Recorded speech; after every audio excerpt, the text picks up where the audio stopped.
Hey guys, in this video I'm going to show you how to remove this made in Framer, right? When you publish your website. So let's go back to Framer. All you need to do is click on this icon, okay, for the menu. And then I want you to come here and click on site settings. And then you can come here and select plans, or even just open the settings directly. I'll just click on plans to show you. Basically what you do is get a personal plan, okay, and see what you would require depending on your website. For me, I'd have to go for at least basic because I have more than 2 pages. Can even go for these business plans if you require more.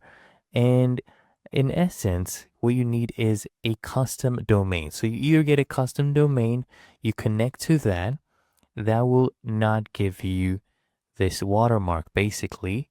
Okay, since you're on the free plan, it'll give you this watermark. So you just need to upgrade and use your own custom domain, or you can use a custom domain through Framer.